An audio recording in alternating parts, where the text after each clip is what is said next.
My childhood began seemingly normal, nuclear, happy. My parents are married, and my dad was in the Air Force. I have a younger sister.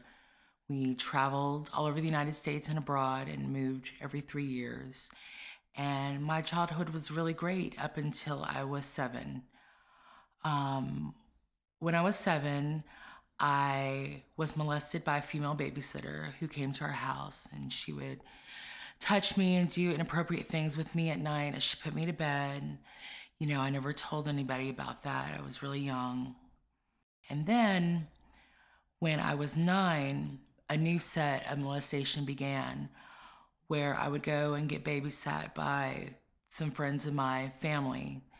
And the husband, he would take liberties with me and molest me every time I was around him, and always threatened me with the fact that he would molest my sister if I ever told anybody. And I knew it was wrong. I knew what we were doing was wrong and what he was doing was wrong. I just didn't know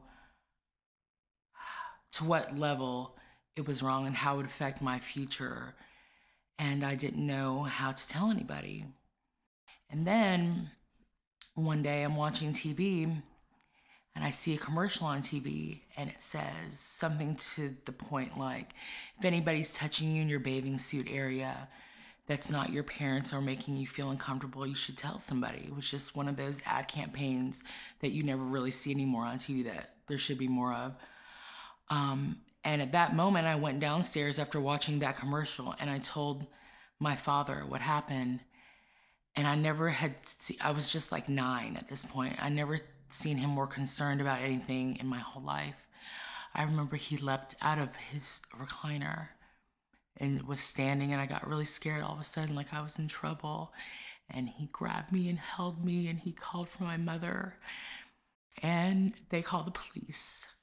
And I told them what was happening. And eventually he would serve time for his crimes against me.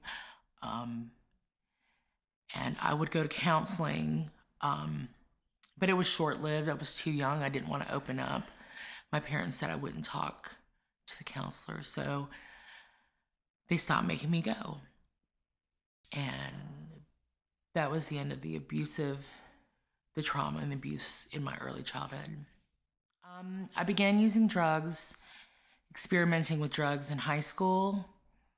I used with my friends. I think secretly I was using to be accepted by them because they were using drugs. I wanted so badly to be a part of a group and have friends. And it seemed like all the people that I was befriending, they were using drugs. So we started off with alcohol and some marijuana every now and then. It was nothing too heavy and it didn't really affect my grades. And so that's how I began using drugs and alcohol. When I went to college, I started using marijuana, especially marijuana, more frequently. And at that point in time, I realized that the more I bought, the less it cost, and that I knew plenty of people that I could get rid of the rest, the excess to, and that begins my life as a drug dealer. I started dealing drugs my freshman year of college. Slowly, me and this group of people, we began to dabble into harder drugs, manufacturing, growing, selling pharmaceuticals, trafficking them to different states. And I did this for most of my 20s, up until about 29, 30. I made a living as a drug dealer, popping in and out of odd jobs, dealing with lots of cash, and helping to continue a vicious cycle of drug abuse and drug use in my community. And it is not something that I'm proud of, but it is part of my life. When I was 30, I had my son. He is now 5. So when I'm 30, I'm sitting here and I have this son, and I was like, oh, he's gonna keep me clean. I quit dealing drugs. I was like, I'm gonna get clean for my son. I'm not gonna have this lifestyle. I do not want my son to grow up with a drug dealing mother. I mean, when he asked me what mommy does for a living, what am I supposed to tell him? I didn't ever want my son to see me do drugs. I wanted something different for his life. Unfortunately, he could not keep me clean and sober. I struggled with bouts of staying clean. I would be clean for a couple months and then I would relapse and use, and I sought outpatient treatments. I went to AA, NA. I tried everything I could to keep myself clean for me and my family. Unfortunately, it didn't work. And at the age of 32, I was introduced by a friend, these people that I picked to become part of my life, which are usually volatile for me. I was introduced to IV drug use, and I tried it. And from that moment on, I could never imagine doing drugs any other way. It was the only way I wanted to use drugs was through a needle. So I'm 32 and I'm an IV drug user. I have a 2-year-old son. By the time I was 35, not only had I lost custody of my son to his father, I lost every other family member that you can think of. I lost my home, my job that I was trying to keep, the love of my family, my self-respect, my dignity. I was definitely in the darkest place I could ever had imagined being. I remember one night sitting in my apartment that didn't have any power on the floor of my bathroom, and it was so dirty and messy in there, and I had a needle in my hand, and it was full of drugs, and I was begging God to save me from this life that I had created. I was begging him to rescue me and take me out of this. I didn't know how to stop. I didn't know how to quit. I didn't know where to begin. It's really hard to, when you decide that you want to change your life, it's really hard to figure out where to start. So there was one person left in my life who was still talking to me. It's my sister. And she got in contact with one of my high school friends who had gone through treatment here at the Christian Women's Center 10 years ago. And she gave my sister contact information. And my sister begged me to call this place. And I was like, oh, I don't need the Christian Women's Center. I need rehab. But little did I know I did need God, because I had tried all those other things before and they didn't work for me. So I call this center basically for my sister because she's so worried about me. And the only time she could bring me up here, she was barely talking to me at this point. I had an intake at like 1 p.m. on a Tuesday, but the only time she could bring me up here was Monday night after she was done working. So she brings me up here, it's like 11 p.m. and drops me off and tells me that this is it. This is all she can do. She's resigned to the fact that the next phone call they get is gonna be somebody calling them, telling them that I'm dead.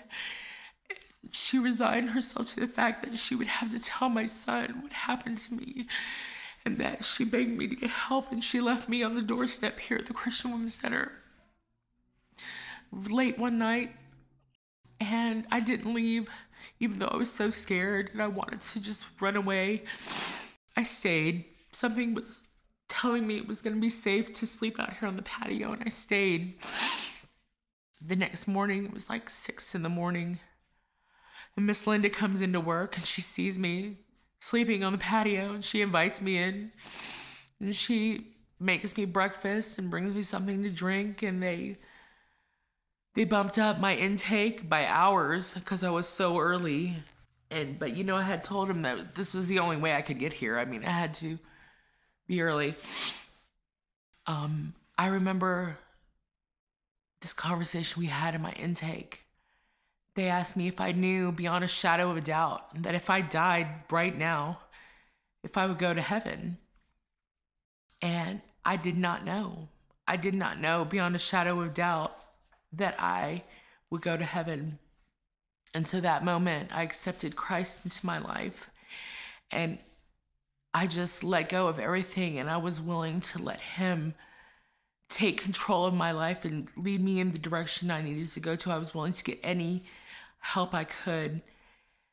Then God brought me to my lowest point so I could reach out to Him for help. My life is changing and has changed so much. God is restoring so many things in my life. First of all, when I first got here, the only person who was even talking to me was my sister. I was not having any contact with my son. God is restoring my relationship with my son. We are getting closer and closer every day. God is showing me how valuable I am to this world, and that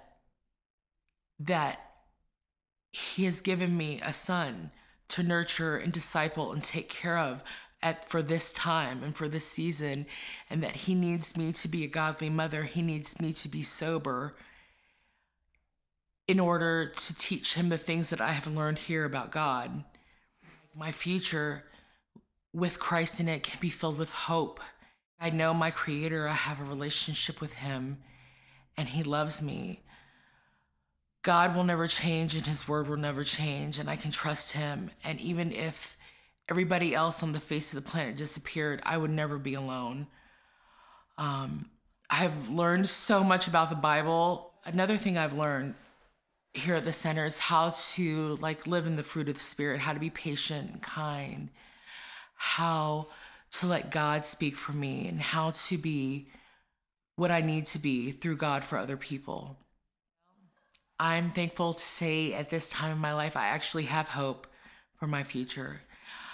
It's going to be very bright, and God has big plans for me. I want to find a job that is basically, I want to work with a bunch of Christians. I want to have accountability. I like to stay really close to the Christian Women's Center. I like to find a church and just get all involved in church. I cannot wait to being a godly mother and just living and loving Christ for the rest of my life. My name is Jackie McMillan, and I thank the Christian Women's Center for giving me a second chance at life and introducing me to God. And I'm very thankful and proud to one day say that I'll be an alumni.